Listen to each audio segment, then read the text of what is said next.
27. janvārī Latvijas Universitātes mazajā aulā ar Latvijas valsts de jure atzīšanas gada dienai veltīto gadskārtējo akadēmisko plenārsēdi tika atklāta Latvijas Universitātes 75. konference. Plenārsēdi atklāja Latvijas valsts prezidents Raimonds Vējonis un Latvijas Universitātes rektors profesors Inriķis Muižnieks.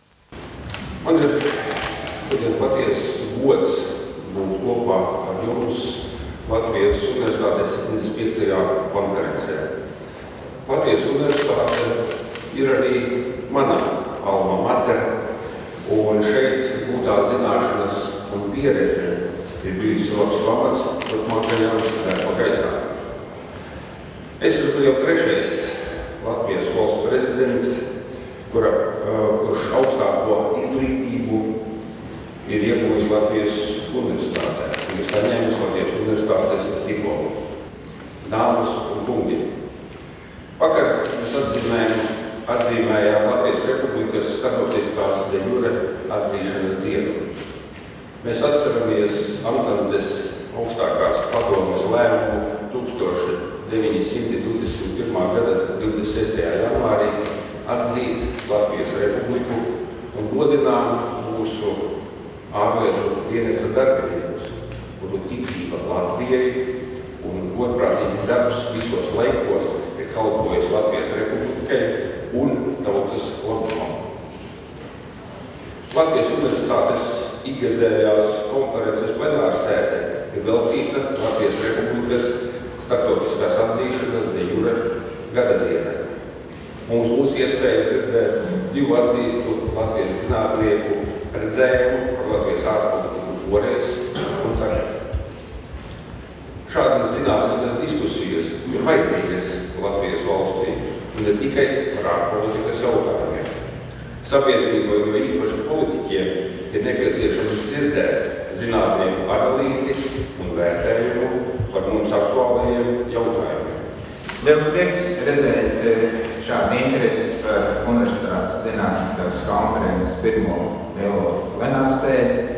Un es ļoti ceru, ka šī konferences, kurā esam devuši simbolisku ievadu nosaukumu Latviju un Universitāti krustcelēs, tiešām palīdzēs mums risināt un pieņemt lēmumus šobrīd, kad gan starptautiskā politikā, gan ekonomikā esam krustcelēs un jāmeklē jauni risinājumi, izvairoties no vieglo, ātro, kā teica prezidents, populisko lēmumu pieņemšanas.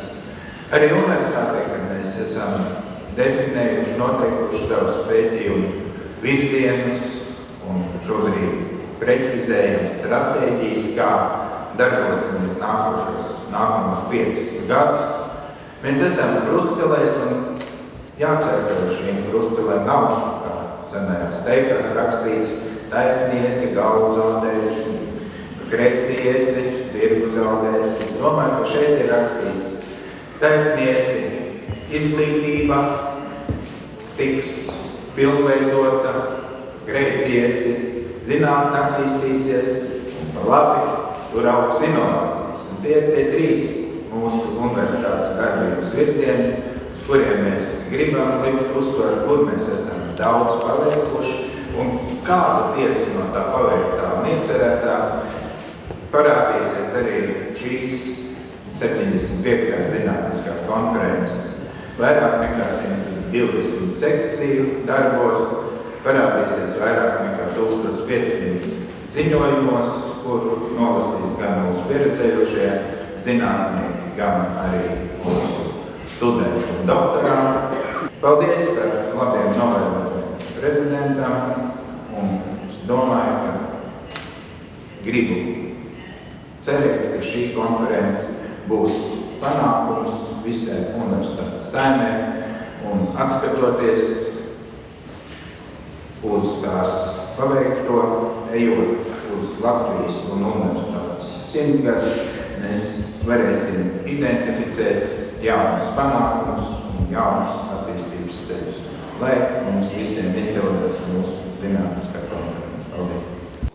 Plenārsēdē ar priekšlasījumu Cīņa par demokrātiju, Latvijas un Eiropas Savienības tuvākās nākotnes izaicinājumi uzstājās Eiropas Savienības tiesas tiesnesis Egils Levits.